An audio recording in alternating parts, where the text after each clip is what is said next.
Ces aventures inspireront peut-être des créateurs de jeux vidéo. Depuis 6 mois, à intervalles réguliers, nous suivons l'explorateur Christian Clot à travers les régions les plus hostiles du globe, l'Amazonie, la Patagonie. Il revient cette fois de Sibérie et c'est le 4e épisode de notre série Comment nous adapter à demain. Il est signé bien sûr Sylvie Pinatel et Patricia Godefroy. C'est l'endroit le plus froid de la Terre. La dernière étape d'une expédition hors norme, commencée il y a 6 mois dans le désert le plus étouffant de la planète. De plus 57 à moins 58 degrés, Christian Clot a passé 4 fois 30 jours dans les 4 climats les plus extrêmes, Iran, Patagonie, Amazonie, Sibérie, pour questionner scientifiquement la capacité de l'homme à s'adapter à des situations de crise. Il fait froid tout le temps, il fait froid la journée, il fait froid la nuit. Quand il fait moins 40 dehors, il fait moins 35 dans ma tente.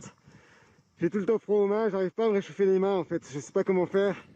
Ne pas se laisser gagner pour autant par le stress qui empêche de réfléchir, la peur de la gelure irréversible qui obsède. Ne pas céder à la panique quand la chaleur étouffe, au risque d'épuiser trop vite les 5 litres d'eau quotidiens. Je suis en train de m'épuiser petit à petit, il va falloir que je fasse attention à moi. J'essaie de rationner mon eau, de boire pas mal la nuit, le soir, le matin.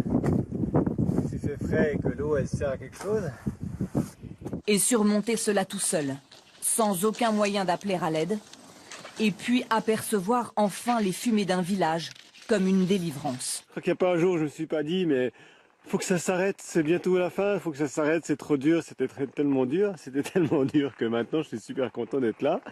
Je suis super content. Quand j'ai vu cette route, c'était waouh, la route, ça veut dire que dans quelques kilomètres il y a des maisons, ça veut dire que je vais sortir de ce milieu, je vais avoir chaud, je vais pouvoir me réchauffer, je vais pouvoir avoir du thé, tout ça. Tout ça, c'est aussi retrouver celle qui a préparé avec lui chacune de ses expéditions. En Sibérie, Christian Clot a perdu 5 kilos. Il ne sent plus le bout de ses doigts, a un voile devant les yeux, mais rien d'irréversible selon lui. En Sibérie, le froid il est permanent. Il fait tout le temps froid. Je peux jamais me dire, là, dans 2 heures ou dans 3 heures, ça va aller mieux. Ce sera plus simple, pouvoir me reposer. Les prélèvements physiques auxquels il s'est astreint in situ diront combien son corps a subi de dérèglements. Les IRM cérébraux effectués avant et après chaque expédition montreront comment la nécessité de résister à la peur et d'agir sans cesse pour survivre ont pu modifier certaines zones de son cerveau. Des 4 climats, la Sibérie est celui qui a été le plus éprouvant, au point parfois d'affecter la capacité à formuler une simple phrase. J'ai pas de thermomètre pour savoir exactement la température maintenant. J'ai plus. J'avais au début, j'ai plus. Oh là là là là, qu'est-ce que c'est dur. Je sais plus ce que je dis. C'était la dernière étape de l'aventure solo. Mais dans 10 mois, Christian repartira avec 10 hommes, 10 femmes, sélectionnés et entraînés pour qu'à leur tour, ils expérimentent leur faculté d'adaptation. La plupart des gens qui ne reviennent pas de situations extrêmes, c'est rarement parce qu'ils n'avaient pas la force ou parce que le milieu et la crise étaient trop importantes, mais parce qu'ils ont baissé les bras. À 20, il est peu probable que ça arrive. Car le groupe est une force.